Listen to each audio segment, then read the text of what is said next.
Good morning, my dear students. As we already have started chapter 3rd, that is metal and non-metals, and physical properties of this metal and non-metal also we have done. We also have started chemical properties of metal, but today I am going to start with the chemical property once again because it is very necessary to know the each and every properties of the metals, because on the basis of this one you are going to react and you will get further information about these things. Okay, so here we will be starting about the chemical properties of metal. Here we always said that metals, they are able to lose electron very easily, because whenever we are doing the electronic configuration of the metal, it is seen that the metal, they have the outermost shell, it has either 1, 2 or 3 electron. That's why to get stability, metals are going to lose their electron. It may be 1 electron, it may be 2 electron, it may be 3 electron. That's why because of the loss of electron, here they are going to acquire positive charge, and because of this one it is called to be as electropositive in nature. All metals are called as electropositive in nature because metal have the tendency to lose the electron and acquire positive charge. Here we have different ability of the different metal, that how efficient they are to lose the electron. If we are talking about sodium electronic configuration of sodium is 281, because here the atomic number of sodium is 11. So to attain stability, because in the last shell of sodium it has only one electron, so it would be very difficult for the sodium to gain 7 more electron. That's why sodium is going to lose one electron, that is more easier. So by the loss of one electron, sodium is going to acquire one positive charge over it.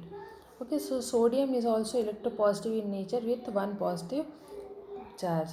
Second, here we are having some more metals like magnesium. Atomic number of magnesium is 12, and here when we will do the electronic configuration of magnesium, it is 282. Again here in the last shell it has only 2 electron. That's why it would be very difficult for the magnesium to gain 6 more electron. So here magnesium is also going to lose 2 electron to attain stability. So because of the loss of 2 electron, magnesium is going to acquire 2 positive charge. Okay, so magnesium is also electropositive in nature. So here this is proof that all metals are electropositive in nature because of the tendency to lose electron to attain stability. Again for the aluminum, here the electronic configuration is 283. Again to attain stability, it is going to lose its 3 electron and become stable. By the loss of 3 electron, they are going to acquire 3 positive charges. So all the metals are called to be as electropositive, and they also act as reducing agent. We already have discussed about the reducing agent and the oxidizing agent in chapter 1.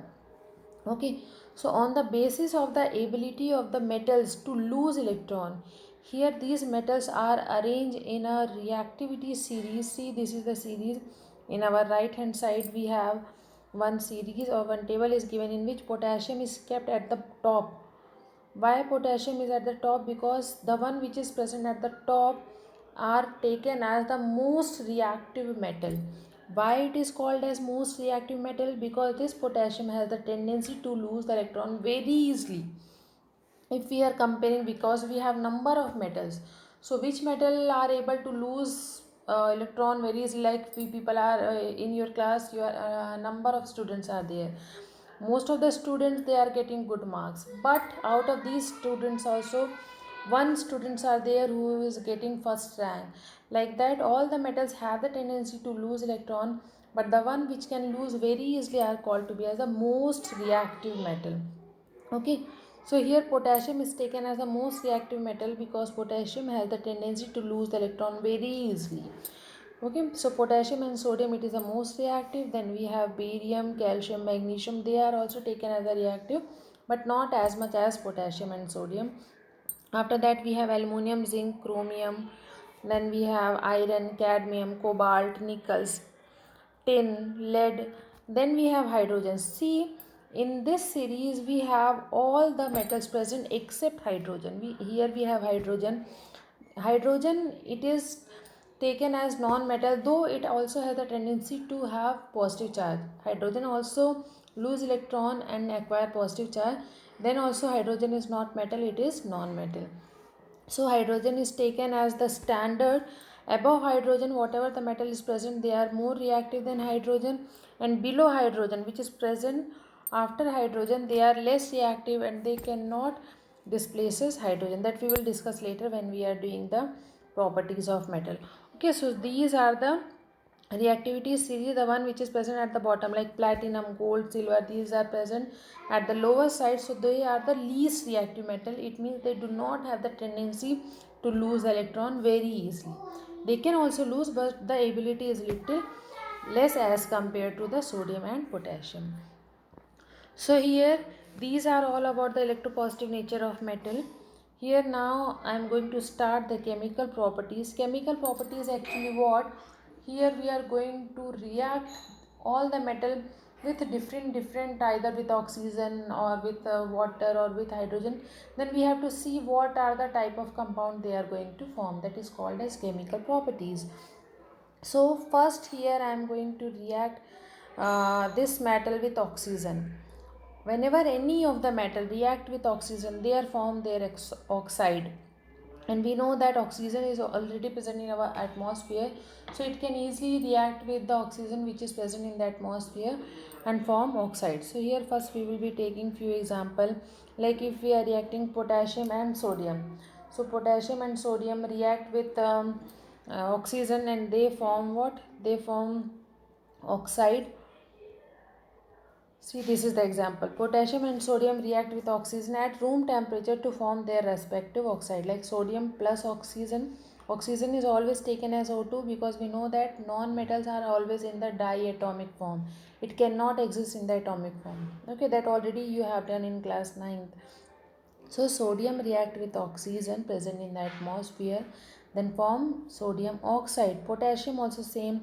When potassium react with oxygen at room temperature, it form potassium oxide. Here we know sodium and potassium, they are highly reactive in nature.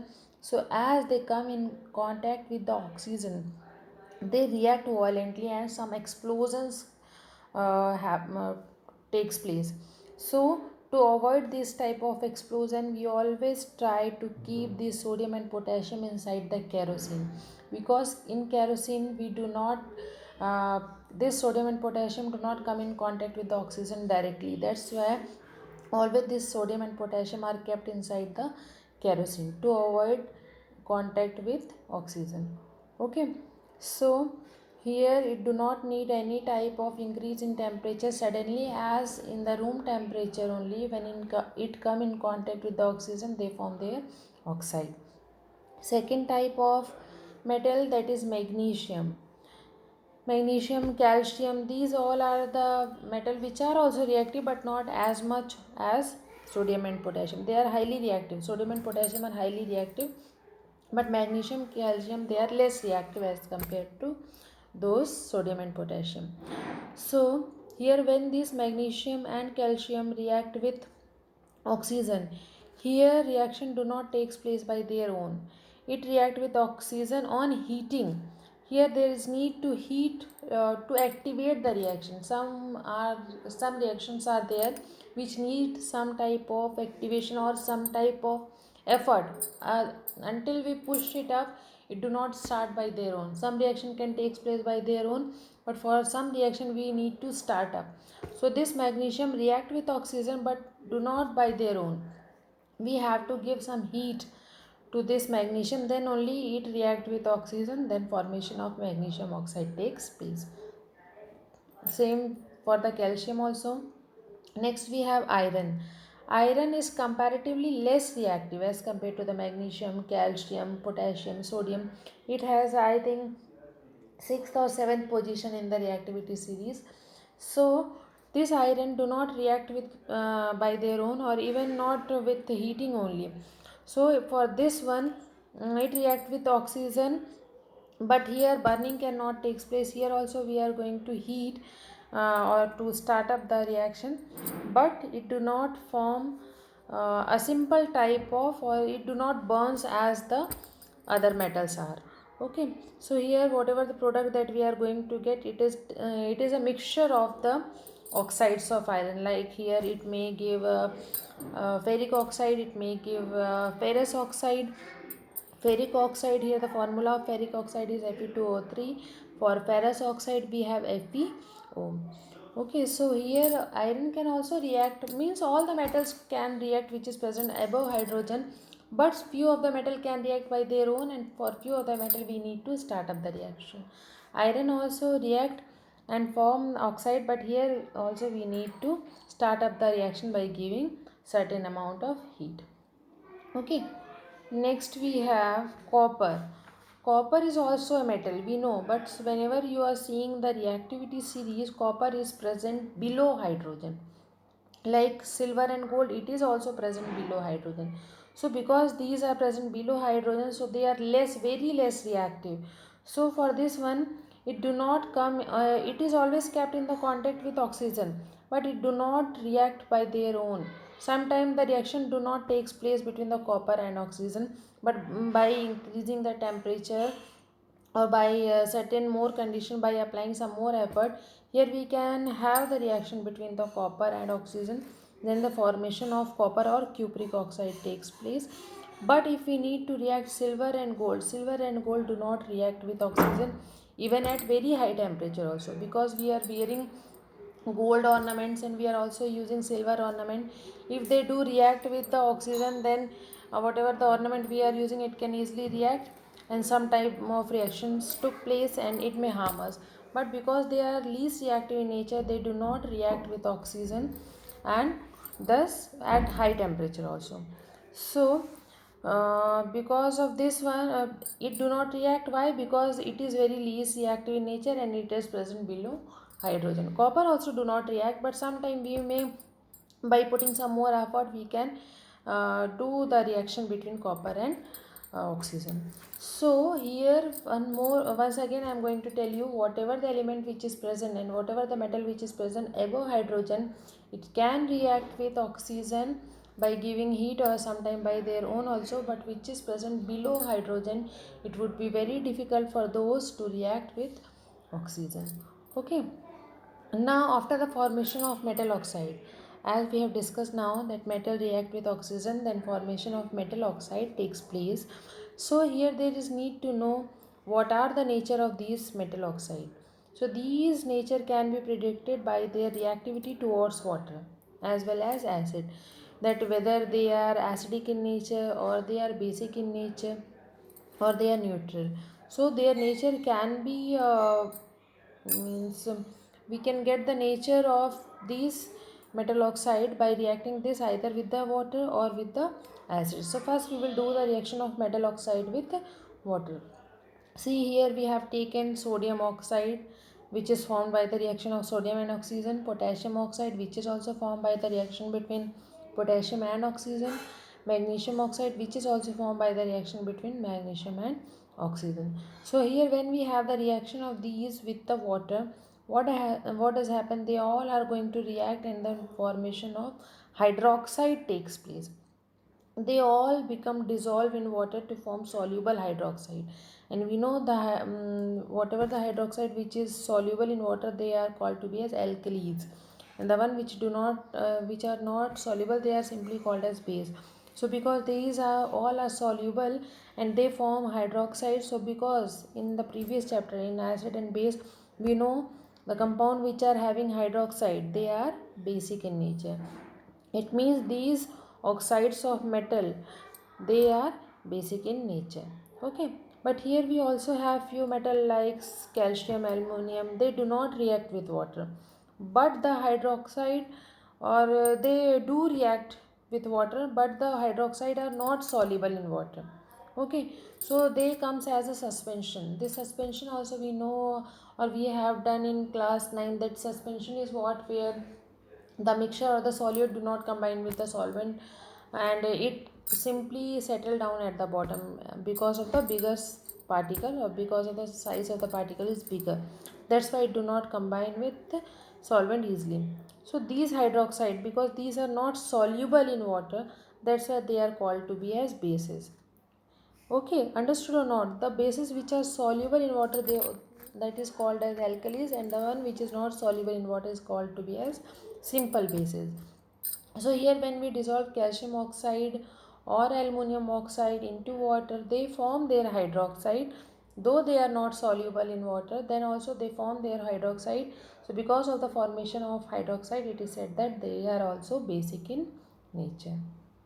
Okay, so whenever we are dissolving or doing the reaction of few of the metallic oxide with acid, then what type of compound forms? See here, calcium oxide when react, calcium means that is metallic oxide, when react with acid it form calcium chloride plus water, means formation of water molecule takes place.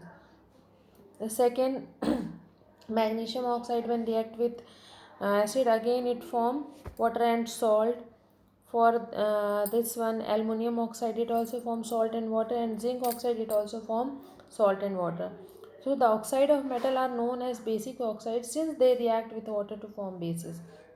Okay, they react with dilute or acid to form salt. Aluminum oxide and zinc oxide also react with alkalis like sodium hydroxide and potassium hydroxide to form salt and water, which confirms that these all are what? These all are basic in nature. Okay, now in the above reactions, here we have we react all the oxides with acid. Now here we have the reaction between the oxides, metallic oxide with bases. So aluminum oxide when react with base like sodium hydroxide, these are taken as the strongest base, so it will form what? It will form sodium metal aluminate. Okay, and by the release of water molecule. Next we have zinc oxide, again it react with what? It react with sodium hydroxide, then formation of sodium zincate, that is salt plus water takes place. So these are all the reaction in which first metal react with oxygen which is present in the atmosphere by its own or by increasing the temperature, then the formation of oxide takes place. To check whether these oxides are acidic or basic in nature, we need to dissolve these oxide into water. On dissolving, some are soluble in water, some are not soluble in water, but they all are going to release hydroxide, which proves that they are basic in nature. Okay, now here we have reaction with hydrogen. Here we are going to react sodium or few of the metal with hydrogen. So here we can see that only the metal which are highly reactive in nature, which is present at the higher place in the reactivity series, only they have the tendency to react with hydrogen. Because though hydrogen is a non-metal, then also hydrogen has the tendency to lose the electron. Hydrogen is not the acceptor of electron. That's why hydrogen also, if hydrogen is also losing the electron, metal is also losing the electron, so there is no one to accept the electron. That's why reaction do not takes place. But there are few metal which are highly reactive in nature, which are very electropositive. It means they can lose their electron very easily as compared to the hydrogen. So these type of reactive metal, they simply compel hydrogen to accept the electron given by these metal like sodium, potassium and calcium. Only the reaction between hydrogen and sodium, potassium and calcium takes place because they are highly reactive in nature. Rest all the metal or one or two more metals are there, but leaving these metal, all the metals do not react with hydrogen because they do not compel the hydrogen to take the electron given by these metals. Okay, so sodium react with hydrogen, then formation of sodium hydride takes place.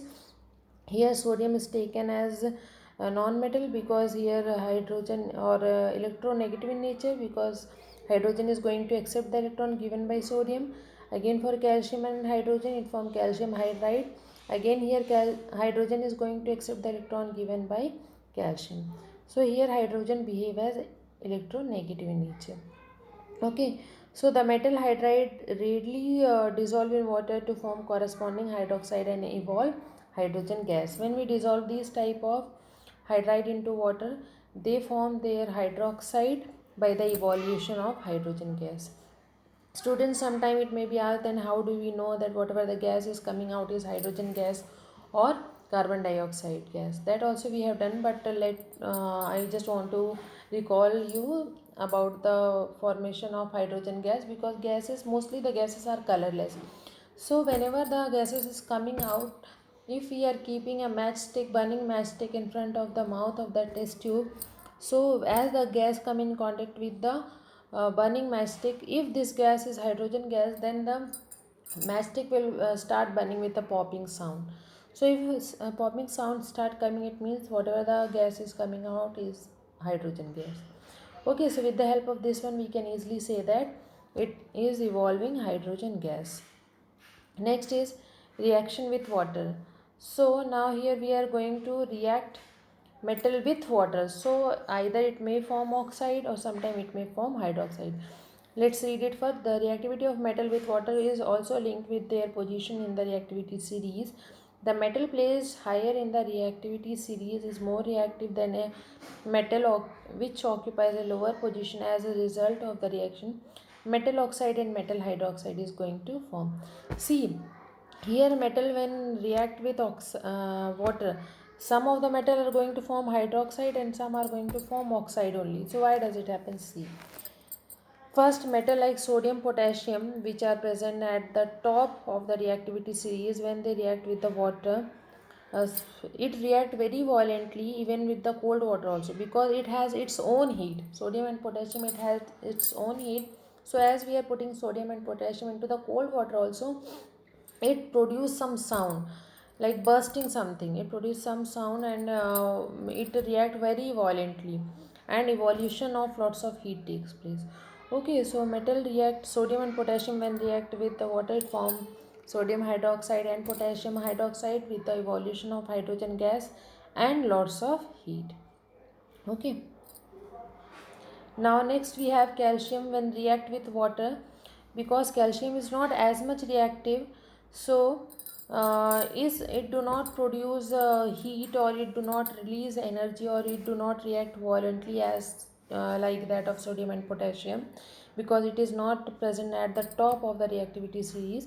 So here when we have the reaction of calcium and magnesium with water, it also form their hydroxide with the evolution of hydrogen gas only, but it do not release any of the heat energy.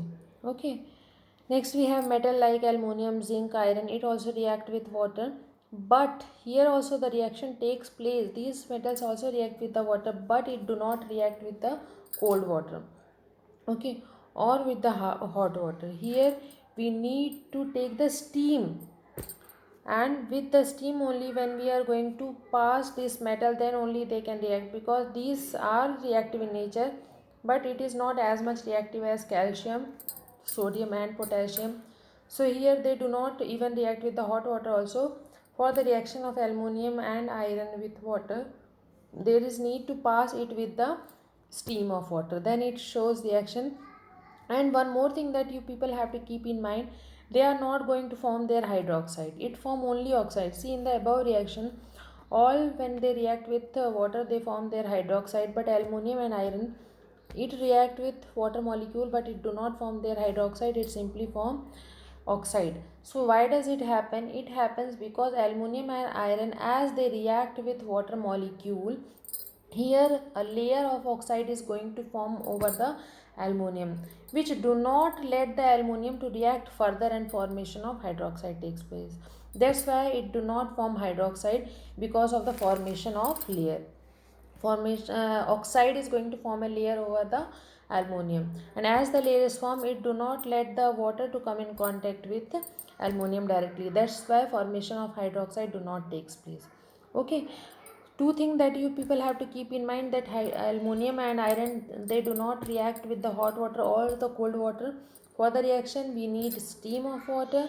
Second thing, they are not going to form hydroxide, it form only oxide. Why? Because as aluminum and iron, we are dissolving it into the water, or we are passing it with the steam, a layer of oxide is going to cover aluminum and iron, which do not let further reaction between the aluminum and uh, water molecule. That's why hydroxide is not going to form.